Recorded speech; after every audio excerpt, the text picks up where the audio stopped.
Today I wanted to do a small comprehensive guide to T1 NodeWars, considering that there's really not a lot of information out there in general about NodeWars. There's like some PC videos and whatnot, but since I'm console, I kind of wanted to do just a guide strictly for console. Not to say that this information can't be transferred over to PC, but just remember that some things are different. Gear and whatnot can play a difference in guides. So just bear that in mind, that just there's respective differences per console or whatever system you're running on. With that being said, let's move on to the first part of this T1 NodeWars guide. Now we need to understand the medium T1 caps. These are like the kind of the middle ground. There's easy, medium, and hard, each with varying AP differences, but generally I would just you can apply this to either one, because no matter the gear that we go over, it's going to be usable for T1s in general, whether it be easy, medium, or hard. So I'm just going to use medium T1 caps as sort of like the baseline here, because it's probably the most consistent that you're going to fight on, more or less. So here are the caps for medium level nodes, and you'll also see the easy nodes. You can kind of work around this for your gear. It really depends on whether or not you reach the AP that is within the brackets. And I know it can be a little confusing at first, because people look at this and they instantly see 268 AP, right? And your first thought is, oh well, I'm 281 Kudum, so I'll just drop my AP down. But it's actually not referring to sheet AP. That is just not the case. It's actually overall AP.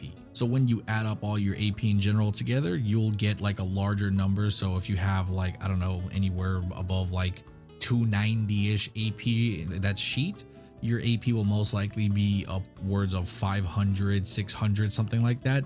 So you want to get as low as 268 without, burning too much excess AP, because it's going to be wasted. So you want to get accessories and gear that will not go over the brackets that are given for the T1 nodes. So when you're gearing for tier 1 mediums, you will need to find more ways to get damage without adding unnecessary AP, because then it's just going to go to waste. You're not going to get any benefits from the extra stats, whether it be accuracy, evasion, AP, DR, DP, whatever the case may be. Any extra stats like that will not carry over.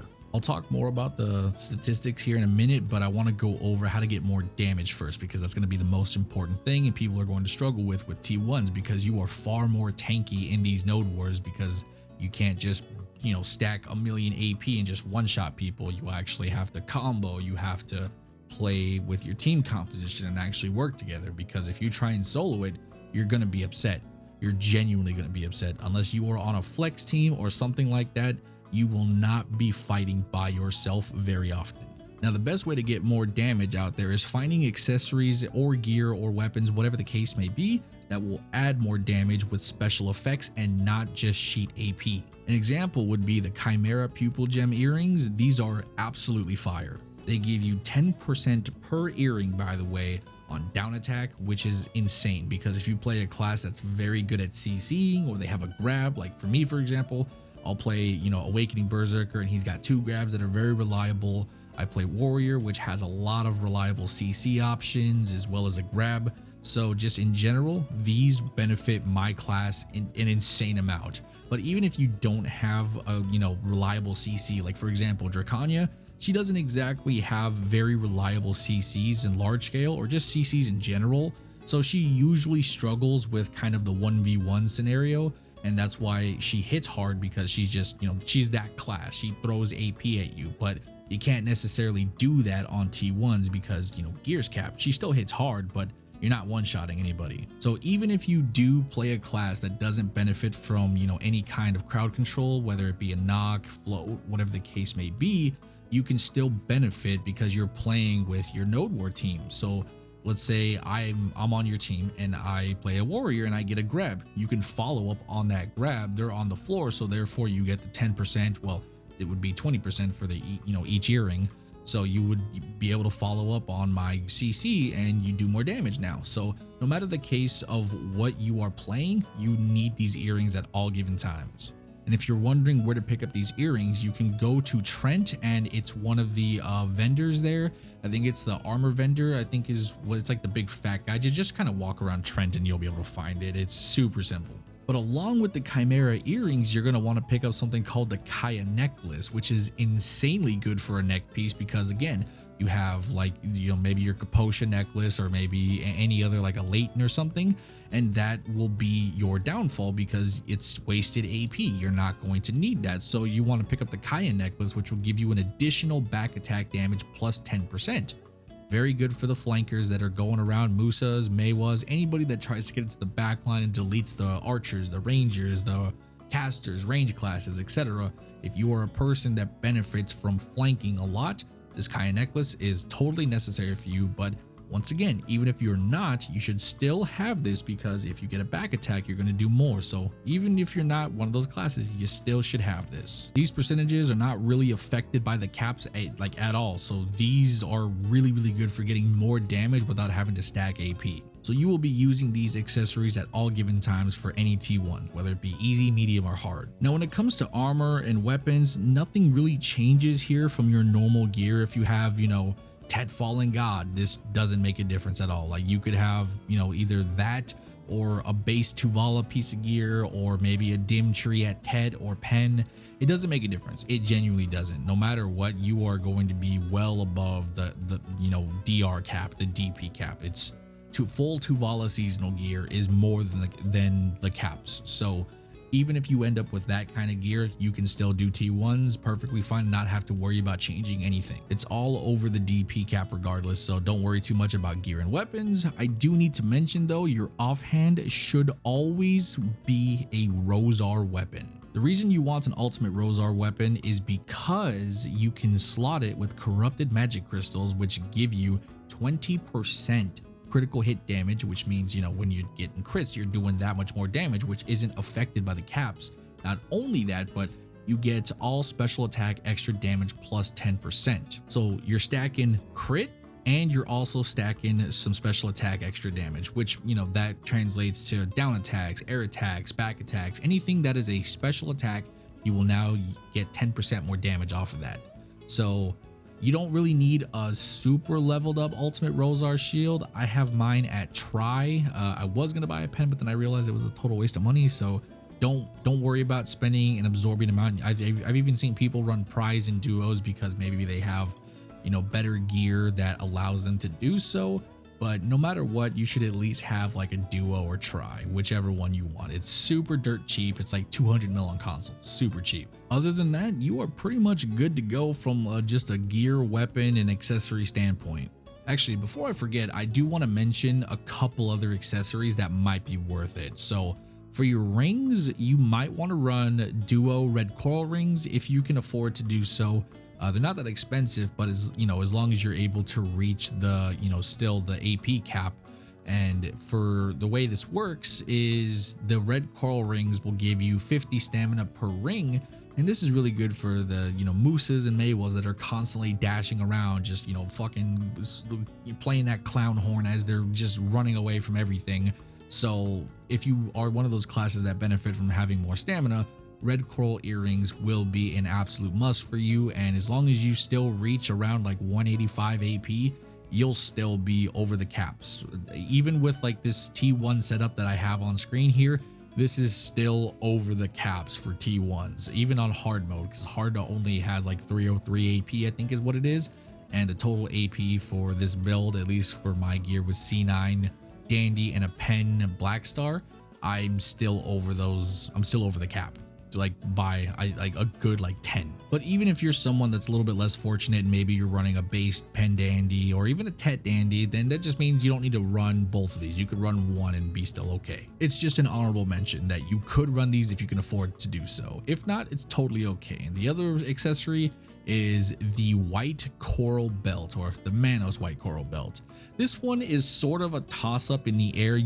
I don't even run this myself because one, they're kind of expensive, and I don't think it's necessarily worth what you get out of it. It's ignore all resistances plus 4%, which is pretty good because the resistances on like the T1s are super low.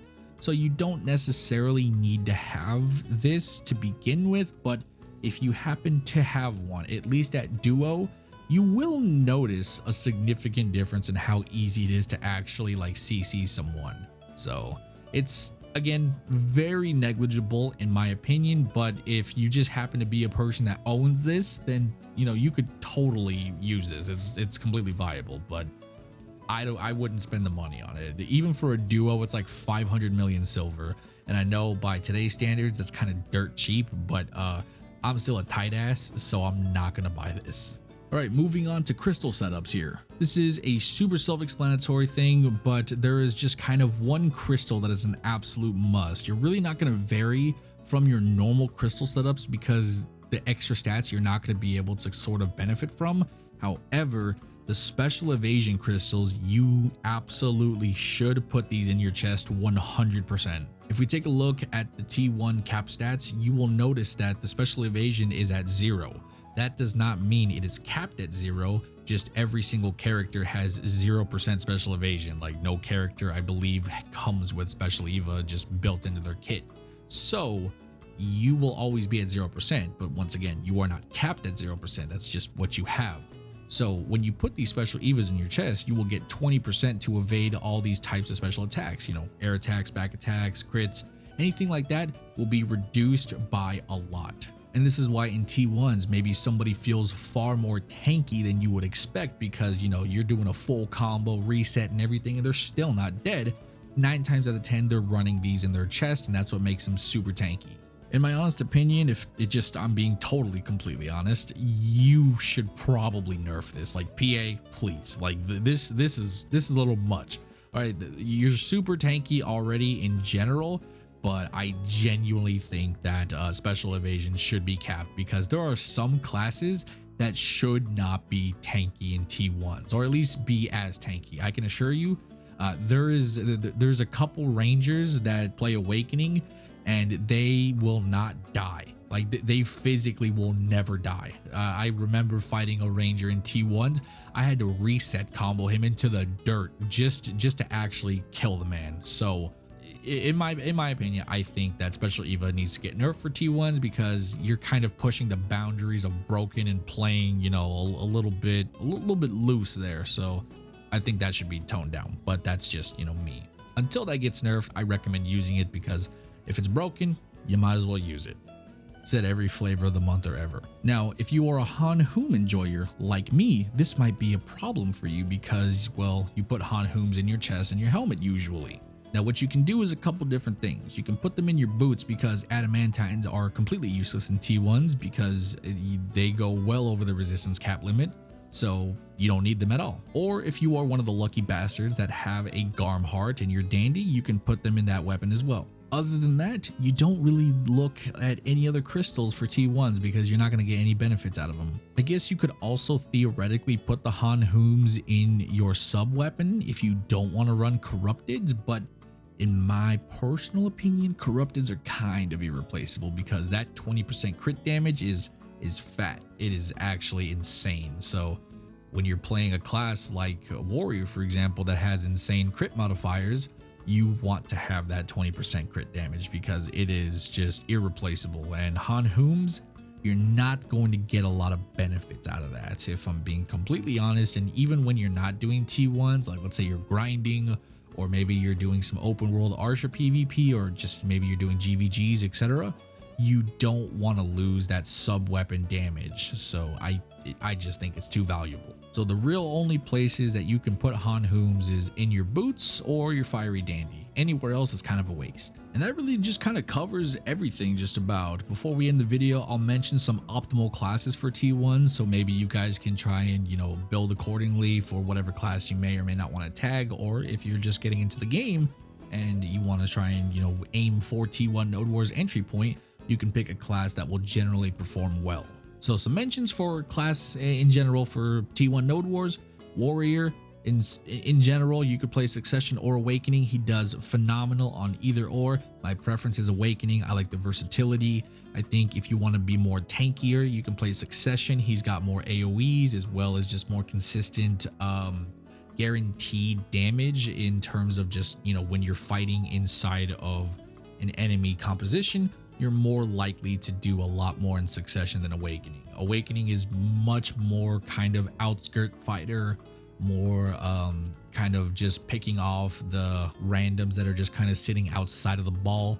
That's kind of how Awakening is meant to be played, whereas Succession, you can kind of dive in the mix, drop ground smash, ground tremor, you know, you've got pulverize, and you have myriads of ways to get in and out of that fight and in Succession, whereas Awakening, it can get a little dicey sometimes. A few other mentions: Awakening Berserker is very, very good range, good CC potential, works well in a great team composition that has good follow-up.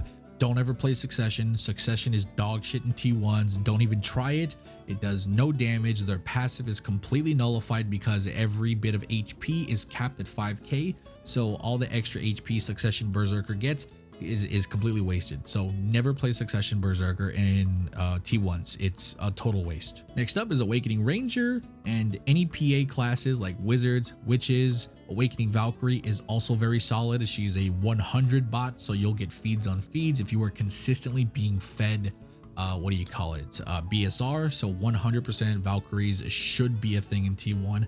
I don't see enough of them because they can actually be the very reason you win.